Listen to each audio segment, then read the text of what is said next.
मेरा नाम निम्मी है।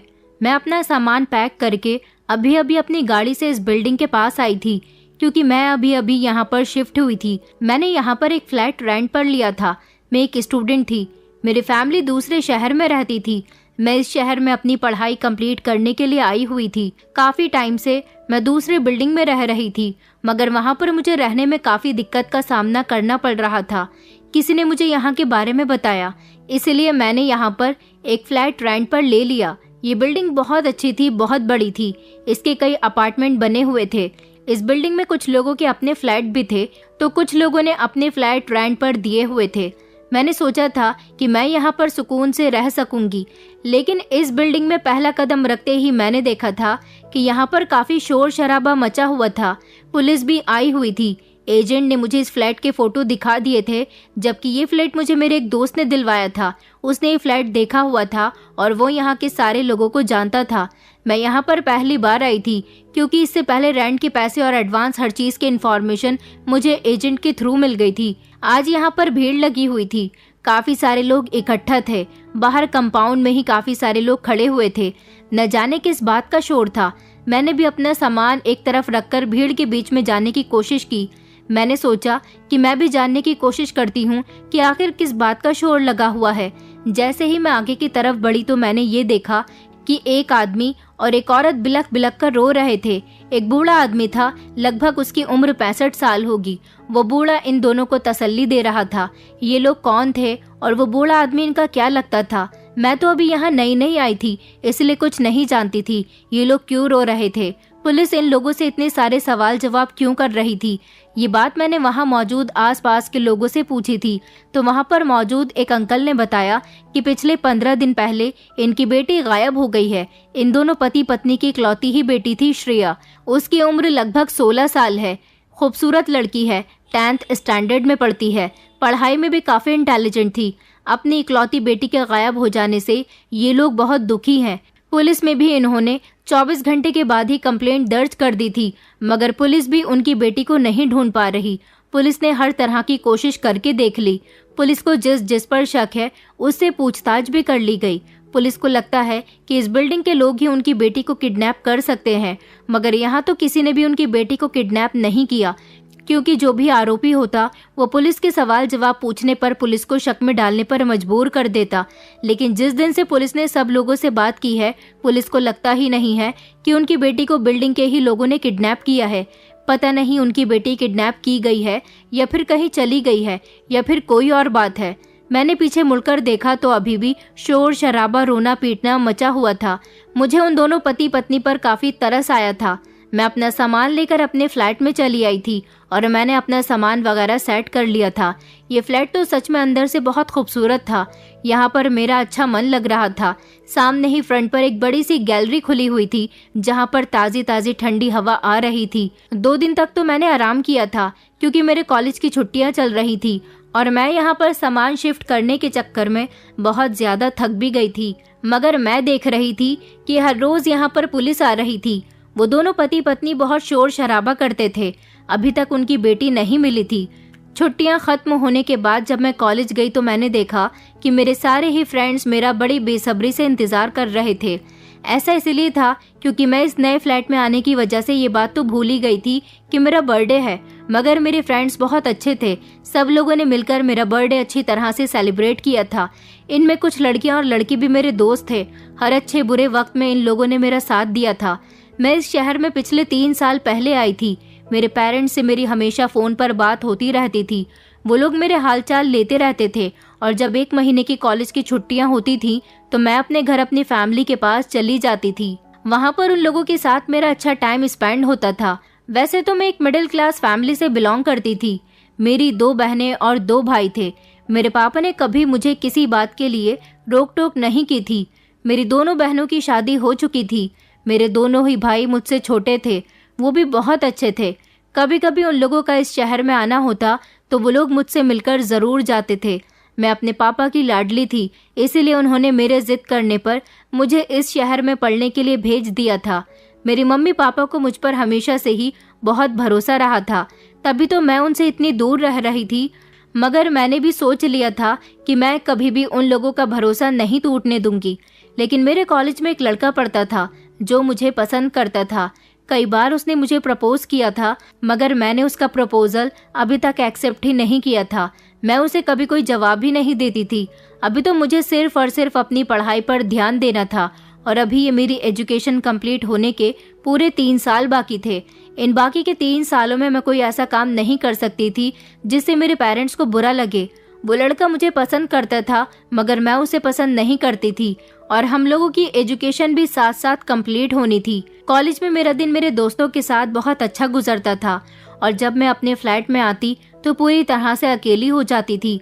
वैसे तो मैं अपने लिए कुकिंग वगैरह किया करती थी, अपने कुछ इम्पोर्टेंट काम करती थी, फ्लैट की सफाई किया करती थी, इसलिए थोड़ा वक्त मेरा इस तरह से गुजर जाता था और कुछ देर तक अपने घर पर सबसे फोन पर बातें करती रहती थी। लेकिन जब से मैं इस बिल्डिंग में आई थी तो एक अजीब सा शोर शराबा अभी तक चल रहा था। अभी तक इन लोगों की बेटी के बारे में कोई पता नहीं चल रहा था।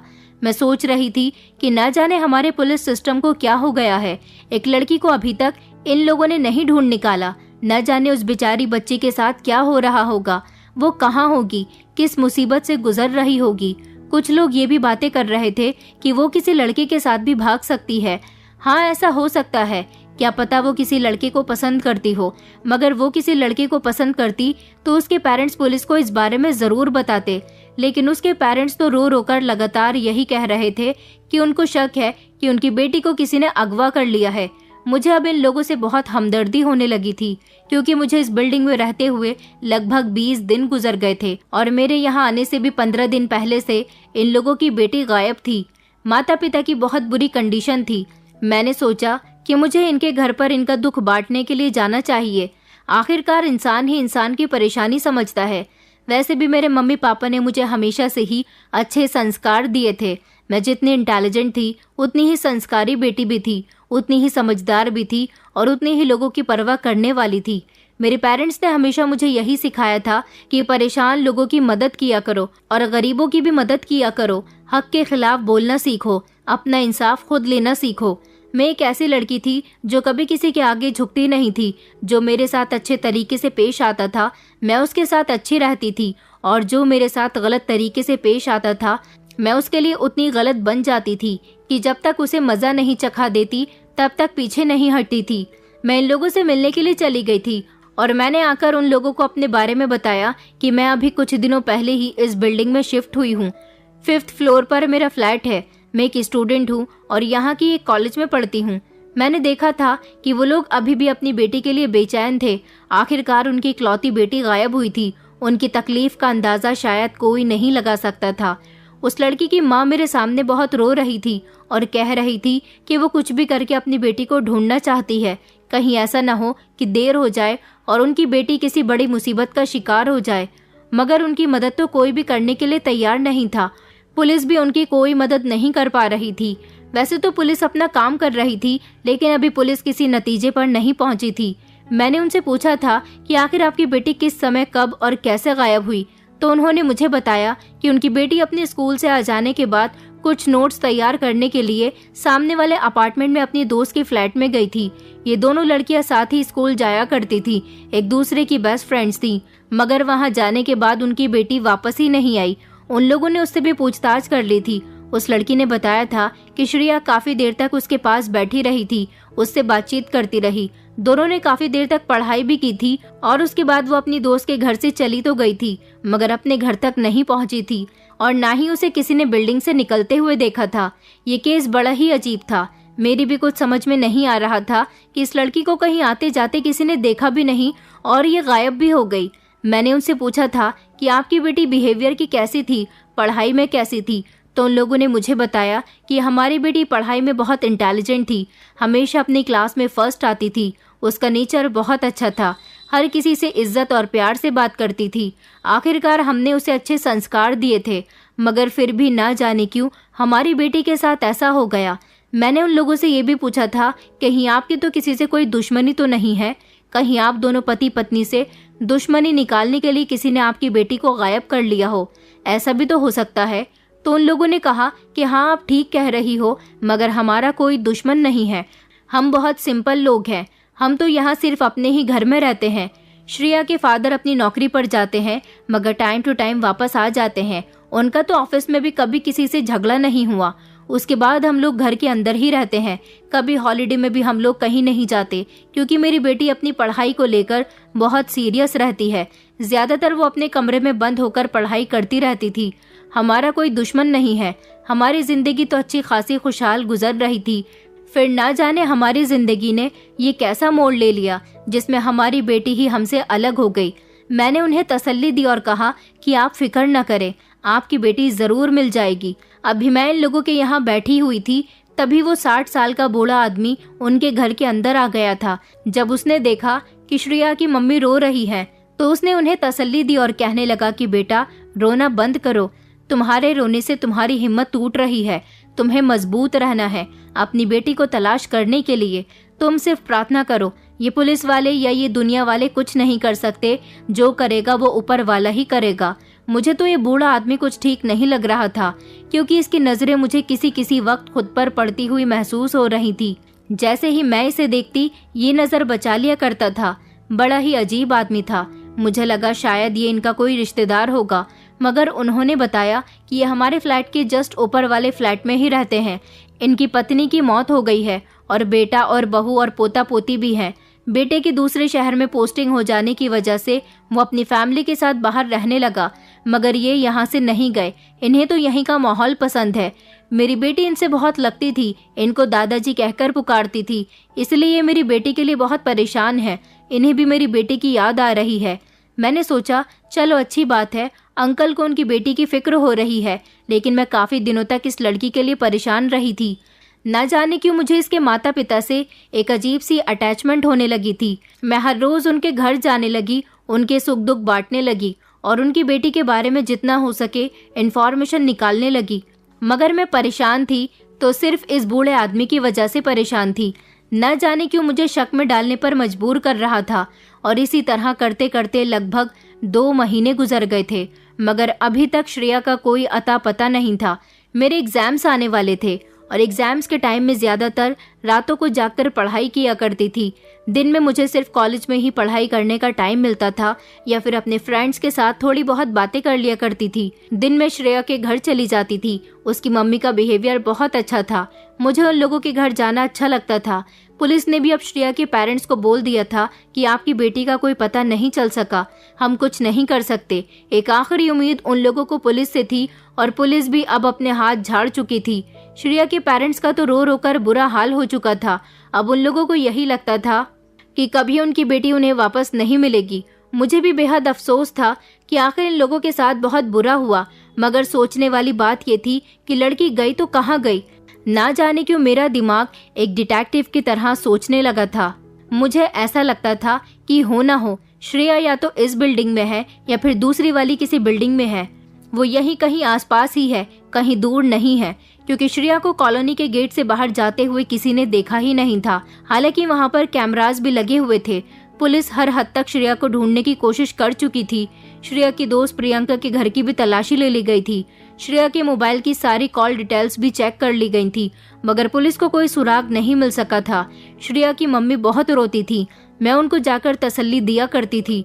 मैंने इस बारे में फोन पर अपने पेरेंट्स को भी बताया था, लेकिन मेरे पेरेंट्स को मेरा ये तरीका गलत लगता था कि मैं लोगों के घर घर जाकर उनके फैमिली मैटर्स में इन्वॉल्व क्यों होती हूँ। मेरे पेरेंट्स कहते थे कि जिनको हम जानते हो उनके घर जाना अच्छी बात है, मगर जिन्हें हम नहीं जानते और जिनसे हमारी नई नई जान पहचान हुई है उन पर इतनी जल्दी भरोसा नहीं करना चाहिए। तुम एक जवान लड़की हो, तुम दूसरों के घर इस तरह से मत जाया करो।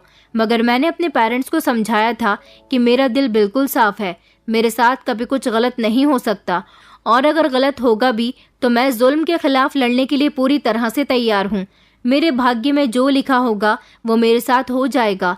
एक रात में अपने फ्लैट में पढ़ाई कर रही थी और पढ़ाई करते करते काफी थक चुकी थी। लगभग रात के 3 बजे का टाइम हो रहा था। जब मैं उठी तो सोचा कि किचन में जाकर अपने लिए कॉफी बना लेती हूँ। कॉफी हाथ में लेकर और मोबाइल चलाते हुए मैं विंडो तक चलती हुई आई थी, जब अचानक मेरी नजर सामने वाली बिल्डिंग की तरफ गई थी। वही बूढ़ा आदमी जिनको इस बिल्डिंग के सारे ही लोग शुक्ला जी कहते थे। आखिर शुक्ला अंकल सामने वाली बिल्डिंग में ऐसे चोरी छुप के रात के समय कहाँ जा रहे थे। उनका तो कोई रिश्तेदार भी नहीं था और वो ज्यादातर आसपास की बिल्डिंग के लोगों से बातचीत भी नहीं करते थे। ऐसा मैंने उनके मुंह से ही सुना था। तो फिर वो इस बिल्डिंग में क्या करने जा रहे थे? मैंने देखा था कि वो बार बार पहले इधर उधर देख रहे थे कि कहीं कोई उन्हें देख तो नहीं रहा, और फिर वो उस बिल्डिंग के अंदर चले गए। काफी देर तक मैं विंडो में खड़ी हुई उनके आने का इंतजार करती रही। पूरे 3 घंटे के बाद वो उस बिल्डिंग में से निकले थे। अगर दिन में कोई किसी के यहाँ जाता है तो समझ आता है, लेकिन आधी रात के समय किसी के यहाँ जाने का क्या मतलब बनता है? मैंने सोचा कि हो सकता है शुक्ला अंकल को सामने वाली बिल्डिंग में किसी से कोई काम हो, या फिर किसी को शुक्ला अंकल से भी काम हो सकता है, या फिर कोई इमरजेंसी आ गई हो। मुझे उन पर कुछ ज्यादा ही शक होने लगा है।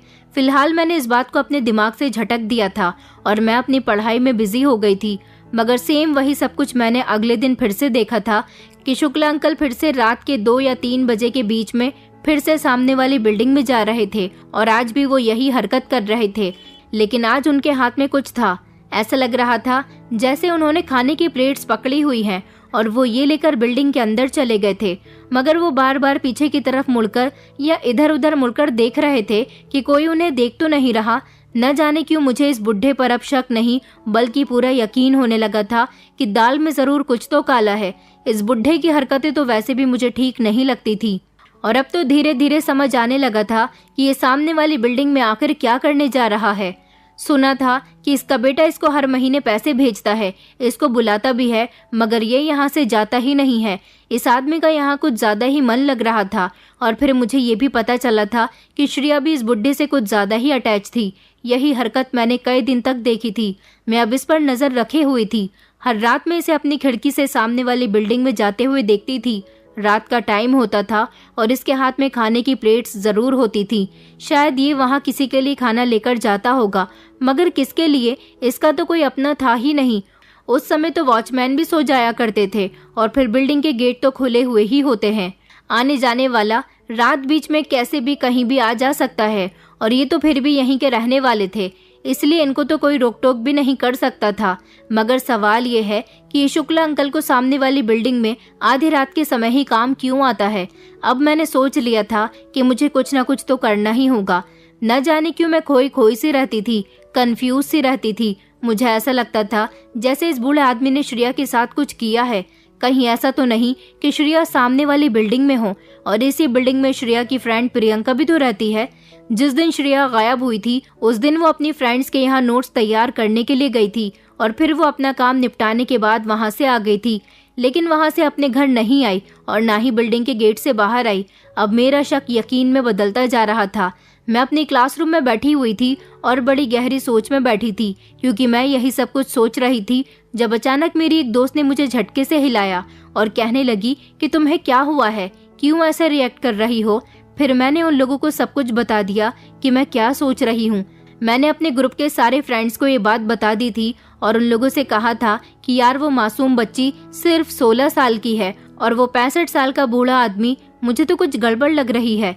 मेरे फ्रेंड्स कहने लगे कि तुम बिल्कुल ठीक कह रही हो, तुम्हें पहले ही उस आदमी पर शक है। कभी कभी शक यकीन में भी बदल जाता है। क्यों ना हमें एक प्लान बनाना चाहिए इस बुढ़े के खिलाफ। देखते हैं कि ये बुढ़ा क्या करता है। अगर हमें कुछ गड़बड़ लगी तो हम इसे मौके पर ही पकड़ लेंगे, और अगर हमें लगा कि ये बुढ़ा ठीक है, इसने कुछ गलत नहीं किया, तो हम लोग खामोशी से वहाँ से वापस आ जाएंगे। मैंने कहा हाँ, हम सबको मिलकर ये सब कुछ करना होगा। वो लोग मेरा साथ देने के लिए तैयार थे। हमने कॉलेज में ही काफी देर तक प्लान बनाया, डिस्कशन किया, और फिर मैं अपने घर वापस आ गई थी। हर दिन की तरह मैंने फिर से अपनी पढ़ाई पर ध्यान देना शुरू कर दिया था, और मेरी कुछ दोस्तें मेरे साथ मिलकर मेरे फ्लैट में खिड़की से उस बुढ़े पर नजर रख रही थी। जैसे ही वो हमारी बिल्डिंग से निकलकर सामने वाली बिल्डिंग के गेट तक पहुंचा तो मेरे दोनों दोस्त उसका पीछा करने लगे, और उसका पीछा करते करते वो लोग उसके फ्लैट तक पहुंच गए। जिस फ्लैट के अंदर वो बुढ़ा जाने वाला था, पहले तो उसने चाबी से ताला खोला, तो मेरे एक दोस्त ने उससे कहा कि अंकल जी, यहाँ पर मिश्रा जी का फ्लैट कौन सा है। उसने इनको बातों में लगाने की कोशिश की थी। हालांकि बुढ़े ने रात में मेरे दोस्त से ये भी कहा था कि इतने रात को तुम यहाँ किसी का एड्रेस पूछने के लिए क्यों आए हो। मेरे दोस्त ने जवाब दिया जैसे कि आप यहाँ पर इतनी रात को आए हो, उसी तरह से। तो उसने एक बड़ी ही अजीब बात कही थी। वो कहने लगा कि ये फ्लैट तो मेरा है और मैं अपने फ्लैट में कभी भी आ सकता हूँ। मेरा दोस्त कहने लगा, अरे अंकल आप नाराज ना हो, वो उनको बातों में लगा रहा था, जबकि दूसरा वाला दोस्त खामोशी से फ्लैट के अंदर जा चुका था। जब हमारा एक दोस्त फ्लैट के अंदर चला गया तो बाकी के दोस्तों ने बुढ़े से अपना पीछा छुड़ाया था और वो बुढ़ा भी तसल्लीमंद होकर फ्लैट का दरवाजा खोलकर अंदर की तरफ जाने लगा। मेरे दोस्त उसे वहीं खड़े होकर चोरी चुपके देखने लगे। उन्होंने अपने एक साथी को अंदर भेज दिया था ताकि वो अंदर जाकर ये देख सके कि अंदर कोई गड़बड़ है या नहीं, और अंदर गए हुए दोस्त को गड़बड़ का एहसास हुआ था। वो लड़का फ्लैट के अंदर जाते ही ऐसी जगह पर छुप गया था जहां से शुक्ला अंकल उसे नहीं देख सकते थे। शुक्ला अंकल स्टोर रूम की तरफ गए थे। जब मेरा दोस्त भी उनके पीछे पीछे गया और उसने देखा कि हम लोगों का शक बिल्कुल सही है, तो उसने चुपके से दरवाजा खोल दिया और अपने बाकी साथियों को भी अंदर ले लिया, क्योंकि मामला गड़बड़ नहीं बल्कि बहुत बिगड़ा हुआ था। हम अपने प्लान में सक्सेसफुल रहे थे। शुक्ला अंकल को भनक भी नहीं पड़ी थी कि इतने लोग उनके पीछे पड़े हुए हैं। उन्होंने जो फ्लैट के अंदर आने के बाद दरवाजा बंद कर लिया था, वो भी हमारे दोस्त ने अंदर से खोलकर बाकी सारे साथियों को फ्लैट के अंदर ले लिया, और फिर अंदर जाने के बाद मेरे तीनों ही दोस्तों ने शुक्ला अंकल को घेर लिया था और उसके बाद उन लोगों ने हमें भी बुला लिया था। वहाँ उन लोगों को देखकर बूढ़ा आदमी कहने लगा कि तुम लोग ये क्या कर रहे हो, क्या बदतमीजी है, तुम लोग यहाँ पर कैसे आए। इस समय मौके पर हम सारी लड़कियां भी वहाँ पर पहुँच गई थी। हम लोगों ने शोर मचाना शुरू कर दिया ताकि आसपास के सारे लोग जाग जाएं। शुक्ला अंकल तो हमें देखकर बहुत घबरा गए थे। ये फ्लैट प्रियंका के पोर्शन के ठीक नीचे वाला फ्लैट था। इस फ्लैट से ऊपर सीढ़ियां चढ़कर अगर हम लोग जाते तो उसके ऊपर प्रियंका और उसकी फैमिली रह रही थी। वो बुढ़ा कह रहा था कि ये फ्लैट मेरा है, इसे मैंने रेंट पर लिया है, तुम लोग मेरे घर में किस तरह से आए हो। इस बुढ़े ने ये फ्लैट रेंट पर क्यों लिया था, ये तो अकेला था, आखिर इसे क्या जरूरत पड़ गई थी। मगर हमारा जो दोस्त इस फ्लैट में सबसे पहले आया था, वो जो अपनी आंखों से देख चुका था, उसने कहा कि तुम लोग भी देख लो। मेरे एक दोस्त ने उसका गिरेबान पकड़ लिया और हमें स्टोर रूम में जाने के लिए कहा। फ्लैट में 2 कमरे बने हुए थे और एक स्टोर रूम था। हम स्टोर रूम की तरफ आए तो ये देखकर हमारे पैरों तले से जमीन निकल गई थी कि मेरा शक सच में यकीन में बदल चुका था। जो हमने सोचा था वैसा ही था। श्रेया एक 16 साल की मासूम लड़की जो जमीन पर बेहोश पड़ी हुई थी। हमने जल्दी से उसे उठाया, पानी की छींटे मारकर उसे होश में लाने की कोशिश की। धीरे धीरे वहां पर लोग इकट्ठा होने लगे थे। बुढ़ा बहुत डर गया था, भागने की कोशिश कर रहा था, हाथ पैर मार रहा था, मगर मेरे तीनों दोस्तों ने उसे जकड़कर रखा हुआ था, जबकि मेरा एक दोस्त उसकी वीडियो भी बना रहा था। देखा तो धीरे धीरे सभी लोगों के फ्लैट्स की लाइट ऑन होने लगी। धीरे धीरे लोग वहां से आने लगे। वॉचमैन भी आ चुका था और जब सबके सामने ये बात आई तो सबके होश उड़ चुके थे, क्योंकि किसी को भी इस आदमी से ऐसी उम्मीद नहीं थी। श्रेया की कंडीशन बहुत खराब थी, उसे अस्पताल ले जाया गया। श्रेया के पेरेंट्स भी शोर शराबे की आवाज सुनकर यहाँ आ गए थे। श्रेया की मम्मी ने जब देखा कि उनकी बेटी जिंदा है और यहाँ इस फ्लैट में बंद है तो उनका तो रो रो कर बुरा हाल हो चुका था। मगर मैंने उन्हें तसल्ली दी और कहा कि अब आपको अपनी बेटी का ख्याल रखना है। वो अपनी बेटी को लेकर अस्पताल चली गई, जबकि श्रेया के फादर ने पुलिस को कॉल कर दी थी। पुलिस थोड़ी ही देर बाद आ गई थी। हम बुढ़े से अपने तरीके से सारी बात उगलवाने की कोशिश कर रहे थे, मगर वो अपनी कोई बात बताने के लिए तैयार ही नहीं हो रहा था, क्योंकि वो तो काफी कोशिश कर रहा था। हमने वहां पर मौजूद लोगों को बताया कि इसने श्रेया को अपने पास इस फ्लैट में कैद करके रखा हुआ था। इसके पास तो ऑलरेडी एक फ्लैट है जो इसका अपना है, तो फिर इसे ये फ्लैट रेंट पर लेने की क्या जरूरत पड़ गई, और ये यहाँ पर हर रात खाना लेकर आता है। हमने आज इस पर नजर रखी हुई थी। आज हम इसे रंगे हाथों पकड़ना चाहते थे। हम सब ने मिलकर इस इंसान की सच्चाई तो खोलकर रख दी थी। इसे उम्मीद ही नहीं थी कि ऐसा भी हो सकता है, मगर मुझे हैरानी इस बात पर थी कि ये बुढ़ा कितना शातिर था। अब बाकी का काम हमने पुलिस के हवाले छोड़ दिया था। पुलिस उसे अरेस्ट करके अपने साथ ले गई थी। श्रेया के फादर, मेरे फ्रेंड, सब लोग पुलिस स्टेशन चले गए थे और उन्होंने बता दिया था कि हम सब ने किस तरह से मिलकर इस बुढ़े को पकड़ा है, जबकि मैं और मेरी फ्रेंड्स हॉस्पिटल चले गए थे। वहां जाने के बाद पता चला कि श्रेया की कंडीशन बहुत खराब है और डॉक्टर ने एक ऐसी खबर सुनाई थी जिसने सबके होश उड़ा दिए थे। पता चला कि श्रेया जो पिछले 3 महीने से गायब है, वो 2 महीने की प्रेग्नेंट भी है। श्रेया की मम्मी तो ये खबर सुनकर बर्दाश्त न कर सकी और फौरन ही बेहोश हो गई, क्योंकि वो समझ चुकी थी कि उस बूढ़े ने उनकी बेटी के साथ क्या किया। जिस इंसान पर वो इतना भरोसा करती थी, जिस इंसान को वो अपने पिता समान समझती थी, जिस इंसान को श्रेया भी अपने दादाजी कहकर बुलाती थी, उस इंसान ने अपनी पोती जैसी उम्र की लड़की पर इतनी गंदी नजर रखी, बल्कि उसके साथ इतना गलत किया। अभी हम लोग कुछ नहीं कह सकते थे क्योंकि अभी श्रेया को होश नहीं आया था। पुलिस श्रेया का बयान लेने के लिए पहुंच चुकी थी। अभी इंतजार हो रहा था कि पहले श्रेया होश में आ जाए, वो थोड़ा संभल जाए, फिर वो पुलिस को बताए सब कुछ, क्योंकि वो खुद भी ज्यादा बड़ी नहीं थी। वैसे तो बहुत समझदार थी, लेकिन वो बच्ची हालात के एक नए सिरे की जंग लड़ रही थी। कुछ समय बाद जब उसे होश आया तो पुलिस उसका स्टेटमेंट लेने के लिए चली गई थी। श्रेया ने पुलिस को स्टेटमेंट दिया कि जब वो अपनी फ्रेंड्स के यहाँ से नोट्स बनाकर सीढ़ियों से उतर रही थी तो किसी ने उसके मुंह पर हाथ रख लिया और जल्दी से उसे दरवाजे के अंदर खींच लिया। वो बेचारी न कुछ सोच सकी न समझ सकी। कुछ देर के लिए बेहोश हो गई क्योंकि उसके मुंह पर रुमाल लगाया गया था और उस पर क्लोरोफॉर्म लगा हुआ था। जब उसे होश आया तो उसे पता चला कि वो एक बहुत बड़ी तकलीफ का शिकार हो रही है। उसने अपने सामने उस बूढ़े आदमी को बैठा हुआ देखा जिसे वो प्यार से दादाजी कहती थी। उसे इस बात पर यकीन नहीं आ रहा था कि उसके साथ इस आदमी ने गलत किया है। उसने श्रेया को एक बार बेहोश करके गलत काम किया, फिर उसके बाद जब वो होश में आ गई तो तब भी उसके साथ गलत किया और उसने उसके हाथ पैर बांधकर उसे इसी फ्लैट के स्टोर रूम में बंद कर दिया था।